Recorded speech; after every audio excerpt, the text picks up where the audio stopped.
अंजलि की उम्र लगभग 30 साल हो चुकी थी। वो एक स्कूल में टीचर की जॉब करती थी। अंजलि के घर में उसकी माँ के अलावा उसका छोटा भाई और भाभी भी रहा करते थे। 30 साल की उम्र होने के बाद भी अंजलि की अब तक शादी नहीं हुई थी। इस बात को लेकर अंजलि की माँ रुक्मिणी देवी काफी परेशान रहा करती थी। माँ, मैं स्कूल जा रही हूँ, जरा मेरा टिफिन तो दे दीजिए। अब क्या पूरी जिंदगी मैं तुझे टिफिन बनाकर देती रहूंगी? अरे कुछ सोचा भी अपने बारे में या बस ऐसे ही? क्या माँ, सुबह सुबह फिर वही बातें लेकर बैठ गई? माँ गलत क्या कह रही है अंजलि दीदी? इतनी उम्र हो चुकी है आपकी, माँ कब तक आपकी सेवा करती रहेंगी? भाभी, मैंने माँ को कब कहा कि मेरी सेवा करो? वैसे भी अपना टिफिन मैं खुद तैयार कर लेती हूँ, बस टेबल से उठाकर देने को ही तो कहा था। वैसे अंजलि दीदी, देखा जाए तो टिफिन उठाकर देने की उम्र तो आपकी है। आपका अपना घर परिवार बच्चे होते तो ये जिम्मेदारी आज आप पूरी कर रही होती। एक बात मेरी समझ में नहीं आती, अगर मेरी शादी नहीं हुई तो इसमें मेरी क्या गलती है और तुम सब लोग मेरे पीछे क्यों पड़े रहते हो? अरे कुछ कहना क्या पीछे पड़े रहना होता है? अपने छोटे भाई को देख, तुझसे 3 साल छोटा है लेकिन 2-2 बच्चे खेल रहे हैं आंगन में। मुझे आप लोगों की कोई बात नहीं सुननी, जा रही हूँ मैं। और आप में से किसी को मेरा कोई काम करने की जरूरत नहीं है, मैं खुद संभालूंगी। इतना कहकर अंजलि वहाँ से चली जाती है। शाम को जब अंजलि अपने स्कूल से लौटकर घर वापस आती है तो उसने देखा कि पड़ोस वाली निर्मला चाची वहाँ पर बैठी हुई थी। क्या बात है अंजलि बिटिया, नौकरी करके वापस आ गई? जी चाची जी, कैसी हैं आप? मैं तो ठीक हूँ बेटा, तुम बताओ शादी के बारे में कुछ सोचा या नहीं?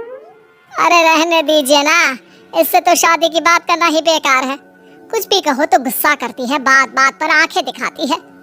माँ, आप ऐसा क्यों कह रही है? मैंने कब आप पर गुस्सा किया? अरे अंजलि बेटा, तुम्हारी माँ ठीक ही तो कहती है, 30 की होने आई हो, अब तुम्हें भी शादी वादी कर लेनी चाहिए। चाची जी, आप तो ऐसे कह रही हैं जैसे शादी करने से मैंने मना किया हो। रहने दीजिए निर्मला चाची, हमारी अंजलि दीदी को अभी तक उनकी पसंद का दूल्हा नहीं मिला ना, इसीलिए वो शादी नहीं कर रही। भाभी, ऐसी कोई बात नहीं है। अरे तो फिर क्या बात है? तुम्हारी माँ ने तुम्हारे लिए इतने रिश्ते ढूंढे लेकिन तुम्हें कोई पसंद ही नहीं आता। क्या है ना चाची जी, हमारी ननद रानी नौकरी जो करती है ऐसे ही थोड़ी ना किसी को पसंद कर लेंगी। अरे भाई, नौकरी का घमंड है तो बात अलग है, कोई और बात हो तो बताओ, कोई रास्ता निकाला जाए। नहीं नहीं चाची जी, कोई बात नहीं है, बस मुझे अभी तक अपनी पसंद का कोई मिला नहीं है। सुन लिया आपने, इस लड़की के तो पर निकल आए हैं और इतनी उम्र में अपनी पसंद का कोई मिलेगा भी नहीं इसे। माँ, आप मेरी शादी को लेकर हमेशा मुझे ताने क्यों मारती रहती हैं? अपनी माँ की बातें तो ताने लगती है। ताने हैं? बताओ, मैंने कुछ गलत कहा क्या? देखो, ये सब छोड़ो, मेरी दूर की बुआ का बेटा है, उसकी अभी शादी नहीं हुई है, उम्र होगी कोई 34-35 साल। आप कहें तो बात आगे बढ़ाऊं? अरे हाँ हाँ, क्यों नहीं, ये भी कोई पूछने की बात है। अरे जल्दी से लड़की को यहाँ बुला लो। माँ, आप मुझसे पूछे बिना मेरी शादी की बात करने जा रही हैं और मेरी उम्र 30 भी पूरी नहीं हुई है। निर्मला चाची कह रही है कि वो लड़का 35 साल का है। अंजलि दीदी, आपको क्या लगता है इस उम्र में कोई फिल्म का हीरो आएगा आपके लिए? देखिए, अब पसंद और नापसंद की बात तो रहने दीजिए, पसंद करने की उम्र तो आपकी निकल चुकी, अब तो जो भी मिले उसी से शादी कर लीजिए, इसी में भलाई है। तेरी भाभी बिल्कुल ठीक कह रही है, अब जैसा रिश्ता मिले उसके लिए हाँ कर देना ताकि हम भी गंगा नहाए।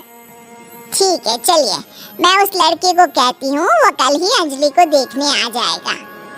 अगले दिन निर्मला चाची के दूर का रिश्तेदार अंजलि को देखने उसके घर आता है। उसका नाम था अजय। अंजलि जी, तो आप नौकरी करती हैं, वो भी स्कूल में? जी हाँ, मैं स्कूल में टीचर हूँ।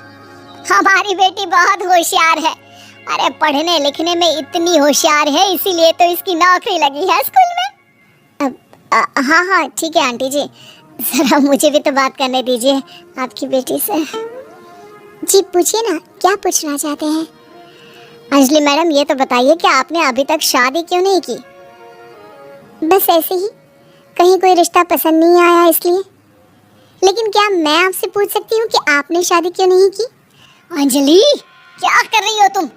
लड़कियों को इस तरह की बातें नहीं शोभा देती। रहने दीजिए आंटी जी, आपकी बेटी काफ़ी पढ़ी लिखी है, मैं उनके सवाल का जवाब दे ही देता हूँ।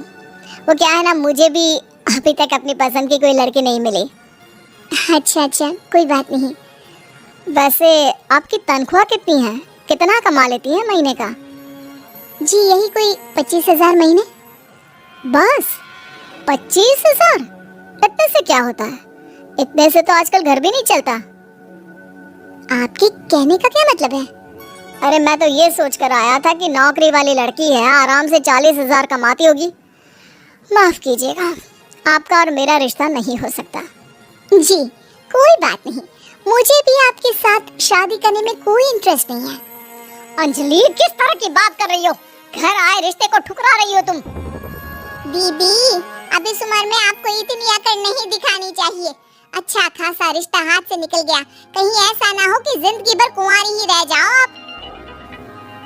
कुछ दिन और ऐसे ही निकल जाते हैं और अंजलि की शादी कभी नहीं होती।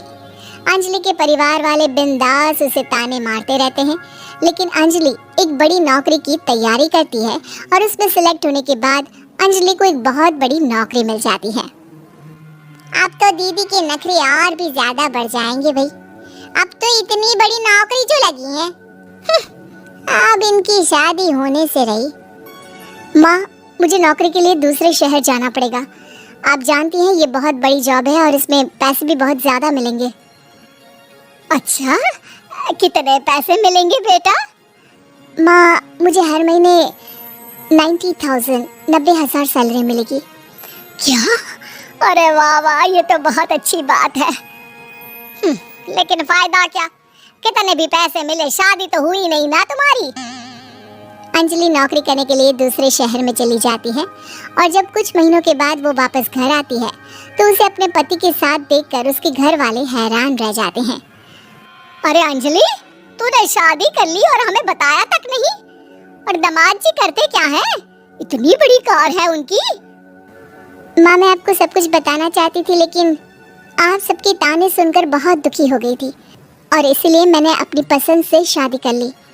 मेरे पति मेरे साथ ही ऑफिस में